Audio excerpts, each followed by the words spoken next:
Hi there, this is Jay from Cucumber Shop. Today, I'd like to talk about how to grow cucumbers from seed all the way to productive fruiting plants. So, when we start with cucumbers seed, a lot of times we think of the cucumbers as being Cucumis sativus. And Cucumis sativus is like regular American cucumbers, English cucumbers, or Lebanese cucumbers, things like that. But there's also another kind of cucumber that's been grown for ages that is C. mellow. That's melon, kind of like muskmelon and cantaloupe. Those are melons that are picked immature as cucumbers. You can think of them kind of as the zucchini of the melon family, and they're bitter-free and they don't cause indigestion, and oftentimes thin-skinned. So those are another kind of what I call cucumbers. So what I'd like for you to gain from this today is, if you're a beginner or experienced gardener, I'd like for you to gain a lot from this. I learned how to garden starting in 2007 when I gave up another hobby for gardening, and I lived in Tucson back then, and there wasn't much you could grow that tasted good except in the middle of the summer, except for cucumbers, certain kinds of cucumbers. So to start off with cucumber seed, what I do is I pre-sprout them. To pre-sprout them, I take a paper towel. This is a select size here, and I fold it up so that it fits in a Ziploc bag like this. And then I get the paper towel and I put some of these seeds on the paper towel and moisten it so you don't want it too dry. Too dry, they won't germinate. Too wet, and they'll rot. I put the paper towel back in there in the plastic bag, and this is what I call pre-sprouting, or just germinating. And then I close that up, put it in a nice warm place, about 80 degrees, and then I look at it about every 12 hours to see how it's progressing. Usually within 24 to 48 hours it should be starting to sprout. You can either look at it through the light, or you can open up and look inside. Be careful with the roots so you don't break them. And that's how I pre-sprout my seeds. This saves about 1 to 2 weeks over planting the seeds directly in the soil. It also ensures that they sprout properly, that they get the water that they need in ideal conditions. So, what do they look like? They should look like this right here. And this is how they sprout. This one's a little long. They should look like that. And that's pre-sprouting seeds. You shouldn't let them get until they get to be like this. This is a little too much. It's kind of hard to work with these. Take them off. See, taking them off, you can break the roots, and it's kind of hard to plant these. Just a lot of root to deal with, a lot of plant to deal with. But that being said, once you have your little cucumber seedling, you can either plant that straight in the soil, but a lot of people live in places where they don't have ideal conditions, and they have a short growing season and still want to plant cucumbers, but don't know how. Back when I lived in Tucson, for several years I tried growing cucumbers in pots and then taking the soil out of the container and putting them in the ground. What happens with that is you disturb the roots, and it causes something called root shock. And root shock will set the cucumbers back at least a week or two and make the cucumber plant weaker than it would have been if it was put directly in the ground. I actually did this one year. I started the little seedlings at the same time I brought in transplants, grew them up until they matured, and the seedlings did better than the transplants. So that's what we call an effect of root shock. But that being said, a lot of people want to start early and want that head start on the garden. one thing that they can do without disturbing the roots of the cucumbers is to is to use soil blocks. This is a compressed soil block right here, and here's what it looks like once you put the seed in there and it starts to grow. This is a cucumber plant in a soil block. This is a 2-inch soil block, and to make it, you mix up a mix. It's somewhat sticky. This is a Ladbroke 2-inch 4-cell soil blocker, and they have these divots here for the seed to go in. But you get your soil or your mix somewhat wet. You make sure it's somewhat sticky and wet, and not too wet. But you shove this into the mix. Make sure it's nice and compressed, and then put it on the tray wherever you want it to go, and go like that. And you'll eventually be able to have nice blocks that you can put your little seeds in, and they'll start to sprout like this. With the soil blocks, they also make a 4-inch soil blocker. That's what I call my cowbell. It makes these 4-inch soil blocks that you can put the 2-inch blocks in, as you can see. So that is how you start your cucumber plants without having issues with transplant shock. I am trying out just this year.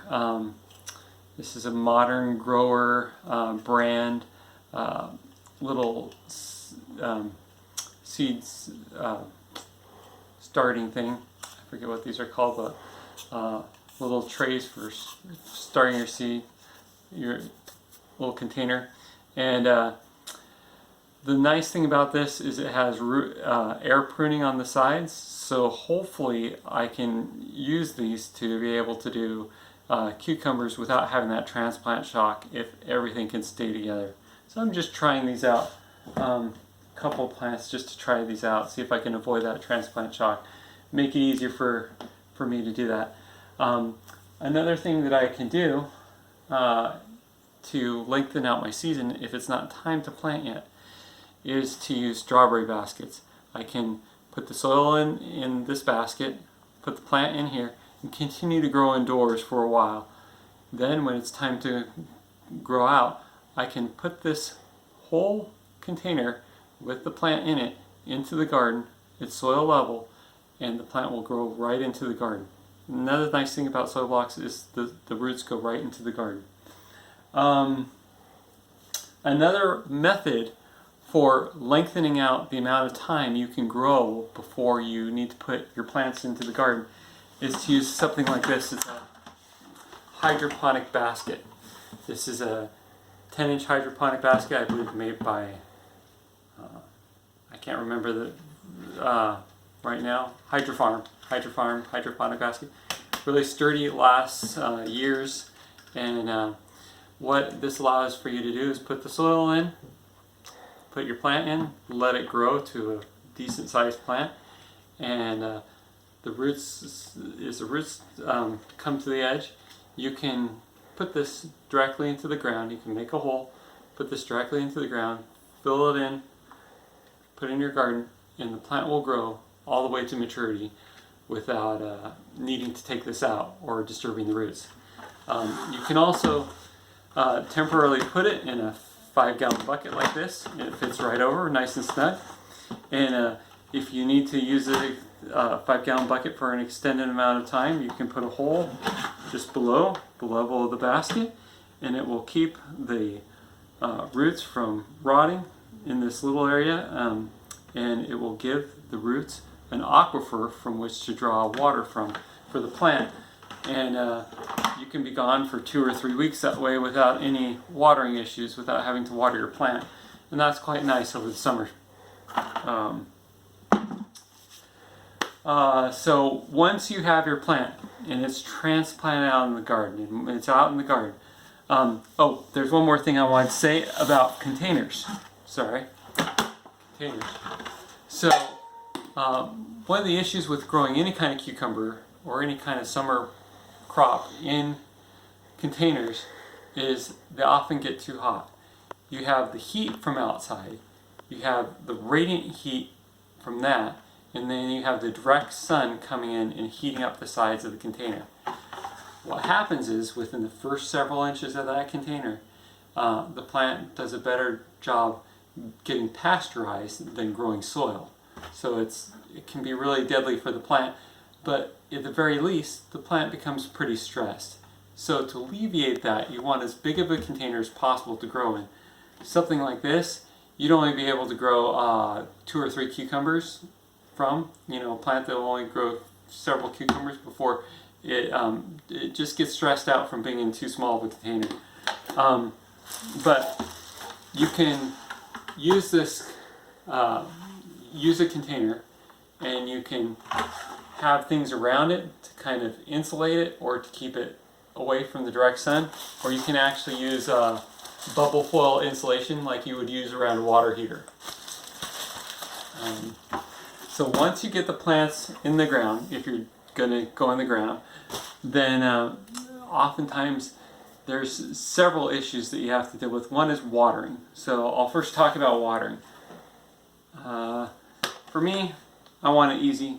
I don't want to have to be watering every day, so I use something really simple. I have a hose go from my water faucet to something like this, where I've got a little hose adjuster thingamajig. That's the official term, thingamajig.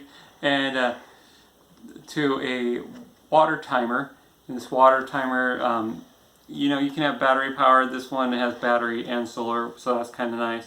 I set the time. I hook it up to a soaker hose, put that around my plants, and have it water whenever I want. And I just adjust this little flow nozzle to ensure that the right amount of water gets through here. Not too much. You don't want it full blast. And just enough to grow those cucumbers. And then once I have it set up, maybe check it once over the season if you start to see things a little dry. Or yeah, but generally that's pretty easy. Once you get the plants in the ground as well, you'll often find you have issues with critters. And this is a peach sapling. This is not a cucumber plant, but we'll pretend like it's a cucumber plant.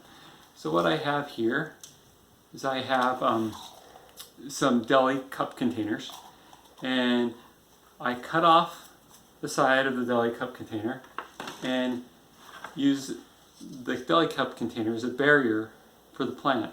They're often called collars because it goes around the plant.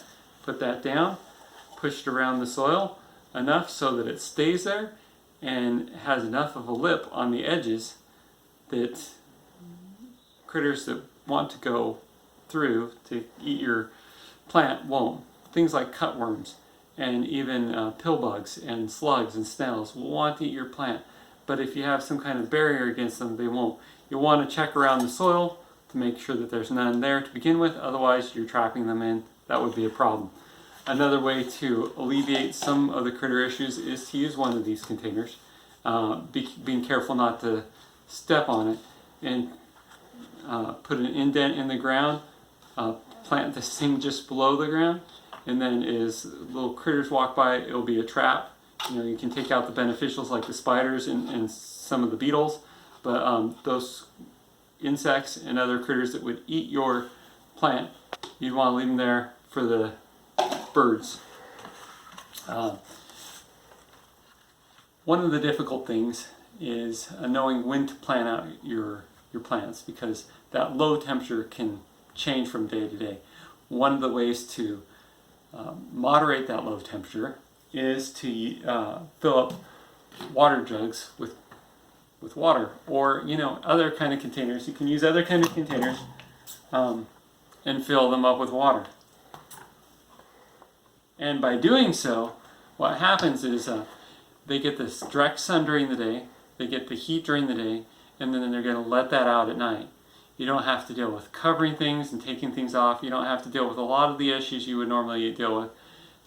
As soon as the nighttime temperatures get warm enough and you're comfortable with not worrying about it anymore, you can take these and you can wash them off and put them in recycle and not have to worry about water containers or or that radiant heat until the next season. So that's heating for night time. As the plants grow, I'll just keep this plant with me. As the plants grow, they'll produce first male flowers, then female flowers. The male flowers usually come on about a week or two before the female flowers. And what you want to do, if there's no bees around, you can start to pollinate those female flowers by taking pollen from the male flower and taking it to the female flower, either with a paintbrush, or you can take the male flower off, pull back the outer petals. That little middle part, that yellow middle part, is where the pollen is, and you can stick that in where the female flower is, gently brush that around, and that will pollinate the female flower. One of the other things I wanted to say was trellising. I myself use tomato cages, heavy gauge tomato cages for trellising. That seems to save some space. I just have the plant go up through the middle of the cage and out, and it keeps the fruits straight, and that's quite nice. The last thing I wanted to say, kind of going all the way around to saving seeds, from starting with seeds to saving seeds, because I think of cucumbers as two different species of plants, Cucumis sativus and Cucumis mellow. Cucumis sativus, like I said, was like American, English, and Persian cucumbers. Cucumis mellow, you're thinking about Armenian and Carosello type cucumbers. You can grow them both at the same time. So yeah, I can grow one kind of regular cucumber, one kind of melon cucumber, and they will not cross. You can grow them at the same time, and as long as you don't have any other cucumbers, melons growing near them, they will be true to seed. They'll produce the same kind of plant that you grow in the ground. Genetics change over the time, so you'll want to know what to select for each cucumber variety that you grow. But generally speaking, if you have enough plants, they won't have interbreeding depression, and they'll produce exactly what you planted there the first time for the next season of seeds. So I believe that's it. I love growing cucumbers. As you can see, it says, "I really like cucumbers" on my shirt. I really love and enjoy growing cucumbers. I love to be able to find heritage, indigenous cucumber varieties from all over the world to share with others. That's really what I enjoy, and I love seeing people's pictures of them. I love seeing people's experiences with them. I love sharing this with others, and I hope that this helps a little bit, and I hope that you're able to get something out of this that helps you with growing your cucumbers out. If you have any questions, let me know. Jay@cucumbershop.com, and that's about it. Thank you so much, and happy gardening.